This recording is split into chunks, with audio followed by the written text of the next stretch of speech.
সুপ্রিয় সুধী দর্শক, আমরা তিন সারির এই ভবনটি অনেকগুলি কক্ষে বিন্যস্ত। উপরের আমরা যে জায়গায় অবস্থান করছি দোতলা, এখানে রয়েছে মোট 9টি কক্ষ, রয়েছে দক্ষিণমুখী অর্থাৎ পদ্মামুখী বারান্দা। আমরা সেগুলি আপনাদের সামনে সংক্ষেপে উপস্থাপন করব। এখানে দেখুন যে জানালাটা রয়েছে, এখানে 3টি জানালার আমরা দেখছি এবং জানালাগুলি বেশ মানে চওড়া এবং এর উচ্চতা সবকিছু মিলে এর মধ্যে যে কারুকার্য করা হয়েছে সেই সময় রীতি ছিল, এগুলো এভাবে খোলা যেত। আমরা দেখছি আলো বাতাসের জন্য এই জানালাগুলি উত্তরমুখী। এই উত্তরমুখী জানালার পাশেই আমরা দেখছি ওখানে রাস্তা রয়েছে, যাতায়াতের জন্য রাস্তা রয়েছে।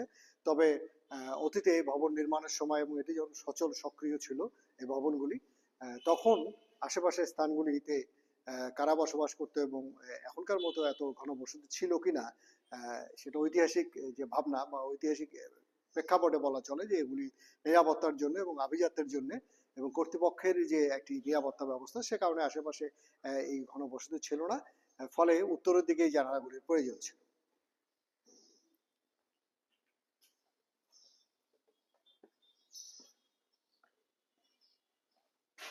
সুপ্রিয় সুধী দর্শক, আমরা তিন সারির মাঝখানে যে আয়তকার কক্ষটি এবং তার দুদিকের যে দুটি কক্ষ দেখছি আমরা, সেই কক্ষগুলিরও দরজা, জানালা এবং ছাদের গঠনশৈলী একই রকম, তবে এর মধ্যে কিছু ভিন্নতা রয়েছে, কিছু আমরা দেখছি। এখানে একটি ওয়াশরুম রয়েছে।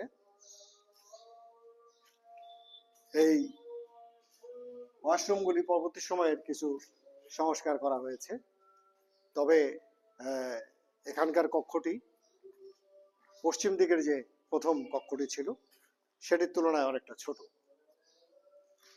আমরা দ্বিতীয় সারির বা মধ্য সারির একটি কক্ষে অবস্থান করেছি। এখানকার গঠনশৈলী, দরজা, জানালা সবই আপনারা দেখতে পাচ্ছেন। এখানে যে জানালাটি রয়েছে পূর্বমুখী, যে জানালা রয়েছে এই পূর্বমুখী জানালা দিয়ে আমরা এখানে নদীর কিছু অংশ দেখতে পাচ্ছি।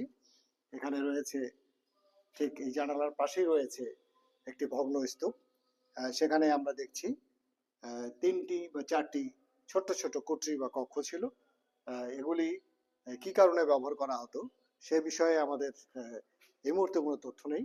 আমরা পরবর্তী সময়ে এ বিষয়ে তথ্য সংগ্রহ করে এবং অধ্যয়ন করে আমাদের ছোট্ট গবেষণার মাধ্যমে আপনাদের সামনে সেগুলি উপস্থাপন করব। তবে এই জানালার নিরাপত্তা ব্যবস্থার জন্য আপনারা দেখছেন যে উপরে কাচের যে ফ্রেম, একটি কাঠের ফ্রেমের মধ্যে কাঁচ লাগানো এবং তার ভেতরে যে জানালা, তার বাহির দিকে যে জানালাগুলি রয়েছে সেগুলি আলো বাতাসের জন্য পর্যাপ্ত এবং নান্দনিক। সেগুলি আমরা দেখছি পূর্বমুখী। এখান থেকে অনেক কিছুই আমরা দেখতে পাচ্ছি।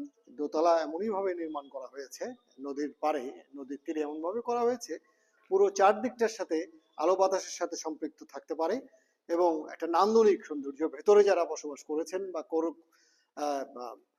করার জন্য এগুলো নির্মাণ করেছিলেন তাদের মনোজাগতিক এবং এর যে প্রকৌশলী ছিল তিনি যা করতে চেয়েছিলেন সেটি খুবই চমৎকার